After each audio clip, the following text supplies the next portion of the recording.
We now come to the 10-minute rule motion, British-made bricks. Adam Jogee.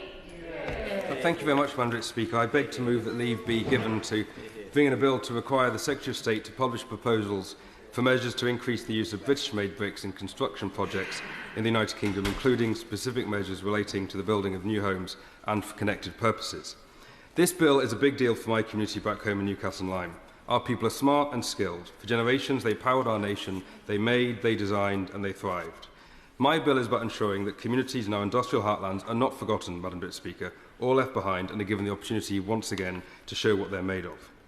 We all know that there's a housing crisis in our country, and so I welcome the commitment to build 1.5 million new homes by the end of this Parliament. That means we build in the right places, with respect for our green spaces and our natural world, and doing it with our people, not to them. And as we do that, we must remain resolutely focused on building good quality homes and building communities too. That's how we end overcrowding. That's how we stop the struggle facing families across the United Kingdom to find affordable, long-term and secure housing. And importantly, that's how we give young people and first-time buyers a place to call their own. I've only ever owned one home, Madam Speaker, and it's in Newcastle-under-Lyme. I want all families to have the security that their own home can and will provide. But it isn't just about homes. It's about new schools. It's about the community centres that bring people together.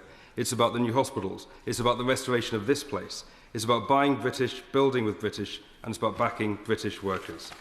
Madam Speaker, the manufacturing base for bricks here in the United Kingdom is ready to meet the demand for our building needs of all types. With that readiness, you should and would expect to see a thriving building material industry in our country. But we don't. Instead, we see manufacturers up and down the country on the brink, thanks to a lack of domestic demand. Our United Kingdom can produce around 2 billion bricks a year, yet most manufacturers are currently operating at around a 70% utilisation. That's because in recent years, this country has started to rely on second-rate imports, often of a lower quality than the bricks made to the highest of British standards. We must start giving the British brick industry the backing it deserves, and we'll do that with this bill. The British brick industry started to decline when brick kilns were shut across the country following the economic crash of the late noughties, and brick imports to the United Kingdom began to make up for this decrease in domestic production. Around 20% of the brick market is now made up of imported bricks. That impacts our workers, it hits British manufacturing, and it needs to change. Imported bricks are being shipped over longer distances, including from far across the seas, with each brick used resulting in a greater carbon release. British-made bricks from Newcastle-under-Lyme and across the country will typically travel shorter distances to building sites, helping lower transport-related emissions and keeping their value in our local communities. It's bonkers, Madam Speaker, that we are relying on second-rate imports when British-made bricks are of the highest quality and build resilient, long-lasting homes and buildings. This is important too in the context of building safety reforms required after the disgraceful Grenfell disaster, the cost of energy and, of course, how we preserve our planet and protect our environment.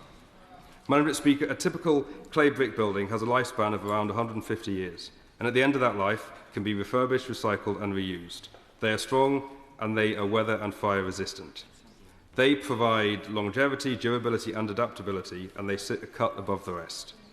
The lack of domestic demand for British-made bricks hits our economy and it damages local businesses. Newcastle-under-Lyme, Madam Speaker, the centre, as I've said before, of our collective universe, is home to one of 15 Ibstock factories. Ibstock is a leading British brickmaker with a proud history of supplying bricks to British businesses, builders and the wider construction industry for more than 200 years. At their factory in Cheston and Newcastle-under-Lyme, they employ local people, they boost our local economy, and they rightly make the case for what we must do whatever we can to reduce the risks of undermining the competitiveness of British-made bricks, and I agree with them. North Staffordshire is the ceramic centre not just of our country but our world, and the industry is hurting. My constituency neighbours, a couple I see here today, over the A500 and colleagues on this side of the House will continue standing up for the ceramics industry and keep pushing government to go further and do more in standing up for and protecting the industry in our communities and this country. This bill is part of doing just that, Madam Deputy Speaker. Despite being best known for producing tableware, the ceramics industry plays a crucial role in our ability to build anything in Britain. You can't manufacture steel, glass, or, as my bill draws attention to, bricks without it. The sector and its supply chain is concentrated in our part of the world, but over the last few years the industry has suffered huge losses due to rising energy costs, trade disruptions and the ongoing impact of the illegal Russian invasion of Ukraine. The ceramics industry is hard to decarbonise. Let's get real about it, Madam Speaker. But let's also not forget that our businesses are willing to engage and make their contribution to that effort. Progress can and is being made. Recent initiatives such as pilot hydrogen-fired kilns demonstrate that the industry is committed to modernising itself with low-carbon manufacturing. Hydrogen production is vital to manufacturers having the confidence to move away from natural gas kilns to modern electric and hydrogen-fired manufacturing processes that will future-proof the industry. The ceramics industry cannot deliver this transition without sustained support, and my bill is one part of the jigsaw. Another key part of the jigsaw, Madam Speaker, is skills, and I'm so proud that Newcastle College, based on Notting Lane and Newcastle-under-Lyme, offer a full-time Level 1 diploma in brickwork.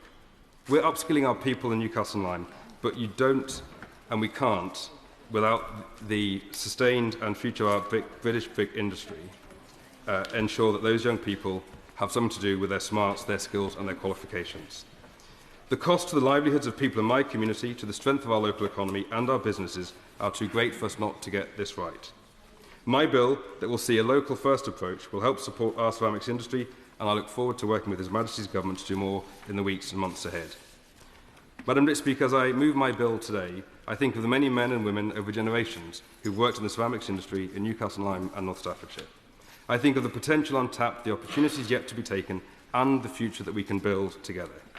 And I'm grateful to colleagues from all four nations of our United Kingdom and from both sides of the House for putting their names to my bill.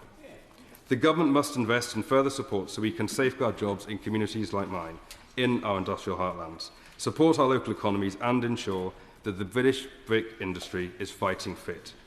My bill is simple, Madam Deputy Speaker. It's common sense and its time is now. Our workers deserve it, our economy needs it. My bill will help shape and build the future of our United Kingdom, so let's get on with it. Yeah. The question is that the honourable member have leave to bring in the bill. As many of the opinions say aye. Aye. Of the contrary, no. The ayes have it, the ayes have it. Who will prepare and bring in the bill? Henry Tufnell, Elaine Stewart, Dr Alison Gardner, Gareth Snell, Jacob Collier, Lee Ingham, Samantha Niblett, Amanda Hack, Martin Vickers, Rachel Gilmore, Robin Swan and myself, Madam Deputy Speaker. Adam Jogee.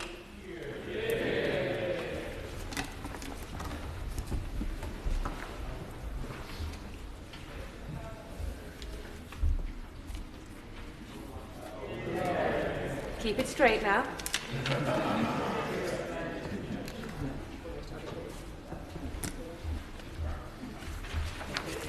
British-made bricks proposals bill. Second reading what day? Friday the 27th of February.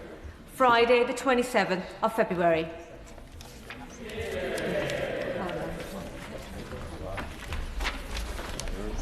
I'll give the front benches a few moments to shuffle over.